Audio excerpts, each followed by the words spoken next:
యేసుని ప్రేమ ఛానల్కి స్వాగతం. దయచేసి ఈ ఛానల్ని లైక్ చేయండి. తెలుగు డైలీ ఆడియో బైబిల్ యెహోషువ 16వ అధ్యాయము. యోసేపు పుత్రులకు చీటి వలన వచ్చిన వంతు యెరికో ఎదుట యొర్దాను దరి నుండెను. తూర్పుననున్న ఆ యెరికో ఏటి వెంబడిగా యెరికో నుండి బేతెలు మన్య దేశము వరకు అరణ్యము వ్యాపించును. అది బేతెలు నుండి లూజు వరకు పోయి అతారోతు అర్కీల సరిహద్దు వరకు సాగి క్రింది బేత్ హోరోను వరకును గెజరు వరకును పడమటి వైపుగా ఎప్లేతీయుల సరిహద్దు వరకు వ్యాపించెను. దాని సరిహద్దు సముద్రము వరకు సాగెను. అక్కడ యోసేపు పుత్రులైన మనష్షే ఎఫ్రాయిములు స్వాస్థ్యమును పొందిరి. ఎఫ్రాయిమీల సరిహద్దు అనగా వారి వంశముల చొప్పున వారికి ఏర్పడిన సరిహద్దు అతారోతు అద్దారు నుండి మీది బేత్ హోరోను వరకు తూర్పుగా వ్యాపించెను.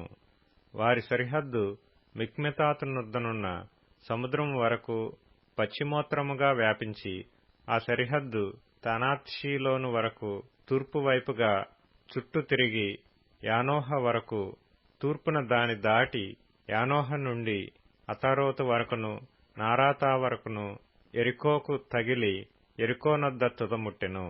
తప్పూయ మొదలుకొని ఆ సరిహద్దు కానా ఏటి వరకు పశ్చిమముగా వ్యాపించును. అది వారి వంశముల చొప్పున ఎఫ్రాయిమీల గోత్ర స్వాస్థ్యము.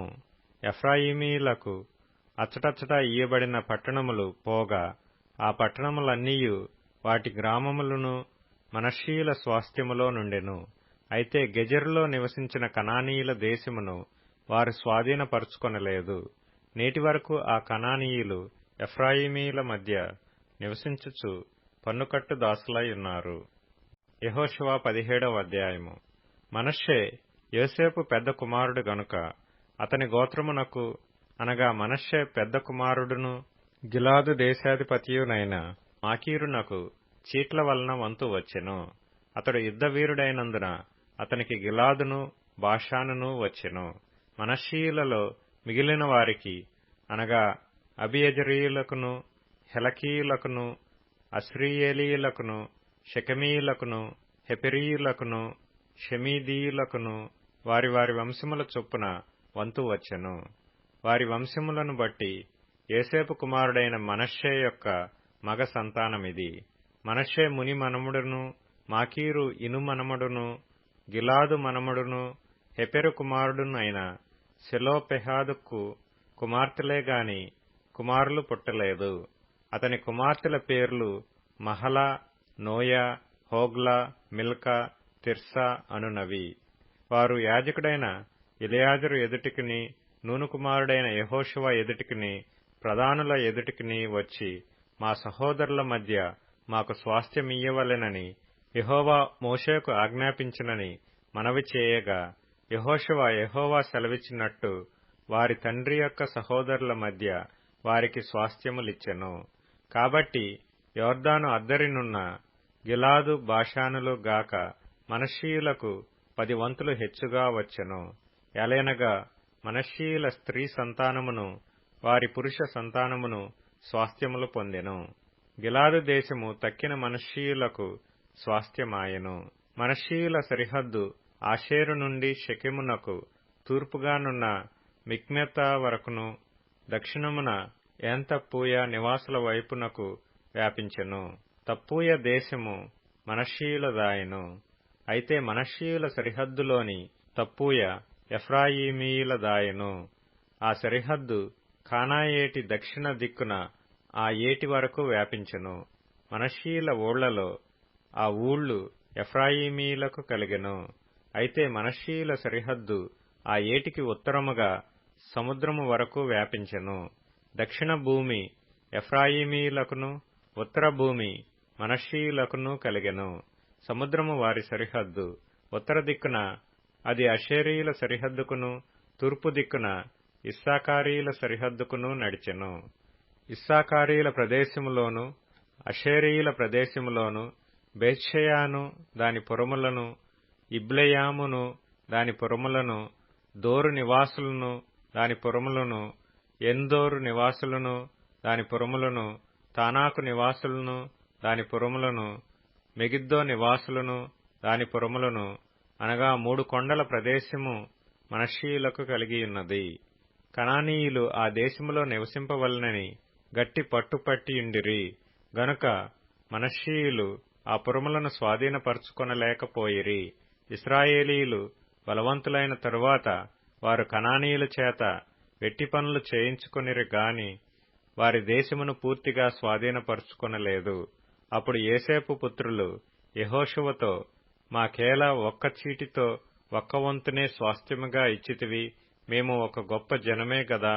ఇదివరకు యెహోవా మమ్మను దీవించనని మనవి చేయగా, యెహోషువ, మీరు గొప్ప జనము గనుక ఎఫ్రాయిమీయుల యొక్క మన్యము మీకు ఇరుకుగా నున్న ఎడల మీరు అడవికి పోయి అక్కడ పెరిజ్జీయుల దేశములోను రెఫాయీయుల దేశములోను మీకు మీరే చెట్లు నరుకుకొనుడని వారితో చెప్పెను. అందుకు యోసేపు పుత్రులు, ఆ మన్యము మాకు చాలదు, అదియుగాక పల్లపు చోటున నివసించు కనానీయులకందరికీ, అనగా బెత్షెయానులోని వారికిని దాని పురములలోని వారికిని యెజ్రెయేలు లోయలోని వారికిని ఇనుపరథములున్నవనిరి. అప్పుడు యెహోషువ యోసేపు పుత్రులైన ఎఫ్రాయిమీయులను మనష్షీయులను చూచి, మీరు ఒక విస్తార జనము, మీకు అధిక బలము గలదు, మీకు ఒక్క వంతు చీటియే కాదు, ఆ కొండ మీదే, అది అరణ్యము గనుక మీరు దానిని నరకుడి, అప్పుడు ఆ ప్రదేశము మీదగును. కనానీయులకు ఇనుపరథములుండినను వారు బలవంతులై ఉండినను మీరు వారి దేశమును స్వాధీనపరుచుకొనగలరనెను. యెహోషువ 18వ అధ్యాయము. ఇశ్రాయేలీయులు ఆ దేశమును స్వాధీనపరుచుకొనిన తరువాత వారందరూ షిలోహునకు కూడి వచ్చి అక్కడ ప్రత్యక్షపు గుడారము వేసిరి. ఇశ్రాయేలీయులలో స్వాస్థ్యములు ఇంక పొందని 7 గోత్రములు ఉండెను. కావున యెహోషువ ఇశ్రాయేలీయులతో ఇట్లనెను, మీ పితరుల దేవుడైన యెహోవా మీకిచ్చిన దేశమును స్వాధీనపరచుకొన వెళ్లకుండా మీరెన్నాళ్లు తడువ చేసెదరు? ప్రతి గోత్రము నుండి 3 మనుషులను నా యొద్దకు రప్పించిన ఎడల నేను వారిని పంపెదను. వారు లేచి దేశ సంచారము చేయుచు ఆయా స్వాస్థ్యముల చొప్పున దాని వివరమును వ్రాసి నా యొద్దకు తీసుకొని వచ్చెదరు. వారు 7 అంతలుగా దాని పంచుకొందురు. యూదా వంశస్థులు దక్షిణ దిక్కున తమ సరిహద్దు లోపల నిలిచియుండవలెను. యోసేపు పుత్రులు ఉత్తర దిక్కున తమ సరిహద్దు లోపల నిలిచియుండవలెను. మీరు 7 వంతులుగా దేశ వివరమును వ్రాసి నా యొద్దకు తీసుకొని రావలెను. నేను ఇక్కడ మన దేవుడైన యెహోవా సన్నిధిని మీ నిమిత్తము వంతు చీట్లు వేసెదను. లేవీయులకు మీ మధ్య ఏ వంతునూ కలగదు. యెహోవాకు యాజక ధర్మము చేయుటే వారి స్వాస్థ్యము. గాదీయులను, రూబేనీయులను, మనష్షే అర్ధగోత్రపు వారును యొర్దాను అవతల తూర్పు దిక్కున యెహోవా సేవకుడైన మోషే వారికిచ్చిన స్వాస్థ్యములను పొందియున్నారు. ఆ మనుషులు లేచి ప్రయాణము కాగా యెహోషువ దేశ వివరమును వ్రాయుటకు వెళ్లబోవు వారితో, మీరు ఆ దేశములో బడి నడుచుచు దాని వివరమును వ్రాసి నా యొద్దకు తిరిగి రండి. అప్పుడు నేను షిలోహులో మీ కొరకు యెహోవా సన్నిధిని వంతు చీట్లు వేయించదననగా ఆ మనుషులు వెళ్లి దేశ సంచారము చేయుచు 7 వంతులుగా గ్రామముల చొప్పున దాని వివరమును పుస్తకములో వ్రాసి షిలోహులోని పాళెములోనున్న యెహోషువ యొద్దకు వచ్చిరి. వారి కొరకు యెహోషువ షిలోహులో యెహోవా సన్నిధిని వంతు చీట్లు వేసి వారి వారి వంతుల చొప్పున ఇశ్రాయేలీయులకు దేశమును పంచిపెట్టెను. బెన్యామీనీయుల గోత్రమునకు వారి వంశముల చొప్పున వంతు చీటి వచ్చెను. వారి చీటి వలన కలిగిన సరిహద్దు యూదా వంశస్థుల సరిహద్దుకును యోసేపు పుత్రుల సరిహద్దుకును మధ్య నుండెను. ఉత్తర దిక్కున వారి సరిహద్దు యొర్దాను మొదలుకొని యెరికో ఉత్తర దిక్కున పోయి పడమరగా కొండల దేశము వరకు వ్యాపించెను. దాని సరిహద్దు బేతావెను అరణ్యము వరకు సాగెను. అక్కడ నుండి ఆ సరిహద్దు లూజు వైపున, అనగా బేతెలను లూజు దక్షిణము వరకు సాగి క్రింది బేత్ హోరోనుకు దక్షిణముననున్న కొండమీది అతారోతు అద్దారు వరకు వ్యాపించెను. అక్కడ నుండి దాని సరిహద్దు దక్షిణమున బేత్ హోరోనుకును ఎదురుగానున్న కొండ నుండి పడమరగా దక్షిణమునకు తిరిగి అక్కడ నుండి యూదా వంశస్థుల పట్టణమైన కిర్యాత్బాలు అనగా కిర్యత్యారీము వరకు వ్యాపించెను. అది పడమటి దిక్కు. దక్షిణ దిక్కున కిర్యత్యారీము కొన నుండి దాని సరిహద్దు పడమటి దిక్కున నెప్తోయ నీళ్ల యూట వరకు సాగి, ఉత్తర దిక్కున రెఫాయీయుల లోయలోనున్న బెన్ హిన్నోము లోయ ఎదుటనున్న కొండ ప్రక్కన నుండి దక్షిణ దిక్కున బెన్ హిన్నోము లోయ మార్గముగా యెబూసీయుల ప్రదేశము వరకు సాగి ఏన్ రోగెలు వరకు వ్యాపించెను. అది ఉత్తర దిక్కు నుండి ఏన్ షెమెషు వరకు వ్యాపించి అదుమ్మీమునకు ఎక్కుచోటికి ఎదురుగానున్న గెలీలోతు వరకు సాగి రూబేనీయుడైన బోహను రాతి యొద్దకు దిగెను. అది ఉత్తర దిక్కున మైదానమునకు ఎదురుగా వ్యాపించి అరాబా వరకు దిగి అక్కడ నుండి ఆ సరిహద్దు ఉత్తర దిక్కున బేత్ హోగ్లా వరకు సాగెను.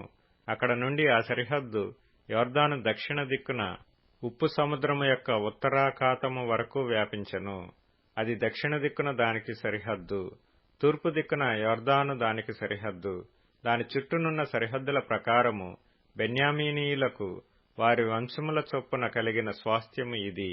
బెన్యామీనీయుల గోత్రమునకు వారి వంశముల చొప్పున కలిగిన పట్టణములు ఏవేవనగా యెరికో, బేత్ హోగ్లా, యెమెక్కెసీను, చేతరాబా, శెమరాయిము, బేతెలు, అవీము, పారా, ఒప్రా, కెపరమ్మోని, ఓప్ని, గెబా అనునవి. వాటి పల్లెలు పోగా 12 పట్టణములు. గిబియోను, రామా, బెయేరోతు, మిస్పే, కెఫీరా, మోసా, రెకెము, ఇర్పెయేలు, తరలా, సేలా, ఎలెపు, యెరూషలేము అనబడిన యెబూసీ, గిబియా, కిర్యతు అనునవి. వాటి పల్లెలు పోగా 14 పట్టణములు. వారి వంశముల చొప్పున ఇది బెన్యామీనీయులకు కలిగిన స్వాస్థ్యము. లూకాసు వార్త 5వ అధ్యాయం. జనసమూహము దేవుని వాక్యము వినుచు ఆయన మీద పడుచుండగా ఆయన గెన్నేసరెతు సరస్సు తీరమున నిలిచి ఆ సరస్సు తీరముననున్న 2 దోణెలను చూచెను. జాలరులు వాటిలో నుండి దిగి తమ వలలు కడుగుచుండిరి. ఆయన ఆ దోణెలలో సీమోనుదైన ఒక దోణె ఎక్కి దరి నుండి కొంచెము త్రోయమని అతని నడిగి కూర్చుండి దోణెలో నుండి జనసమూహములకు బోధించుచుండెను. ఆయన బోధించుట చాలించిన తరువాత, నీవు దోణెను లోతునకు నడిపించి చేపలు పట్టుటకు మీ వలలు వేయుడని సీమోనుతో చెప్పగా, సీమోను, ఏలినవాడా, రాత్రి అంతయు మేము ప్రయాసపడితిమి గాని మాకేమీయు దొరకలేదు. అయినను నీ మాట చొప్పున వలలు వేతునని ఆయనతో చెప్పాను. వారలాగు చేసి విస్తారమైన చేపలు పట్టిరి. అందుచేత వారి వలలు పిగిలిపోవుచుండగా వారు వేరొక దోణెలోనున్న తమ పాలివారు వచ్చి తమకు సహాయము చేయవలెనని వారికి సంజ్ఞలు చేసిరి. వారు వచ్చి 2 దోణెలు మునుగునట్లు నింపిరి. సీమోను పేతురు అది చూచి యేసు మోకాళ్ల ఎదుట సాగిలపడి, ప్రభువా, నన్ను విడిచిపోము, నేను పాపాత్ముడనని చెప్పాను. ఏలయనగా వారు పట్టిన చేపల రాశికి అతడును అతనితో కూడా నున్న వారందరూ విస్మయమొందిరి. అలాగున సీమోనుతో కూడా పాలివారైన జెబెదయి కుమారులకు యాకోబును యోహానును విస్మయమొందిరి. అందుకు యేసు, భయపడకుము, ఇప్పటి నుండి నీవు మనుషులను పట్టువాడవై యుందువని సీమోనుతో చెప్పాను. వారు దోణెలను దరికి చేర్చి సమస్తమును విడిచిపెట్టి ఆయనను వెంబడించిరి. ఆయన యొక్క పట్టణములో నున్నప్పుడు ఇదిగో, కుష్ఠరోగముతో నుండిన ఒక మనుష్యుడుండెను.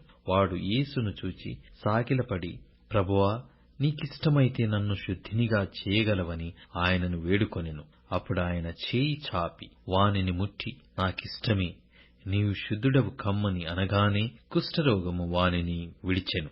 అప్పుడు ఆయన, నీవు ఎవనితోనూ చెప్పక వెళ్లి వారికి సాక్షార్థమై నీ దేహమును యాజకునికి కనపరుచుకుని, నీవు శుద్ధుడవైనందుకు మోషే నియమించినట్టు కానుకలను సమర్పించమని ఆజ్ఞాపించెను. అయితే ఆయనను గూర్చిన సమాచారము మరి ఎక్కువగా వ్యాపించెను. బహుజనము సమూహములు ఆయన మాట వినుటకును తమ రోగములను కుదుర్చుకొనుటకును కూడి వచ్చుచుండెను. దయచేసి ఈ ఛానల్ని లైక్ చేయండి, షేర్ చేయండి, సబ్స్క్రైబ్ చేయండి.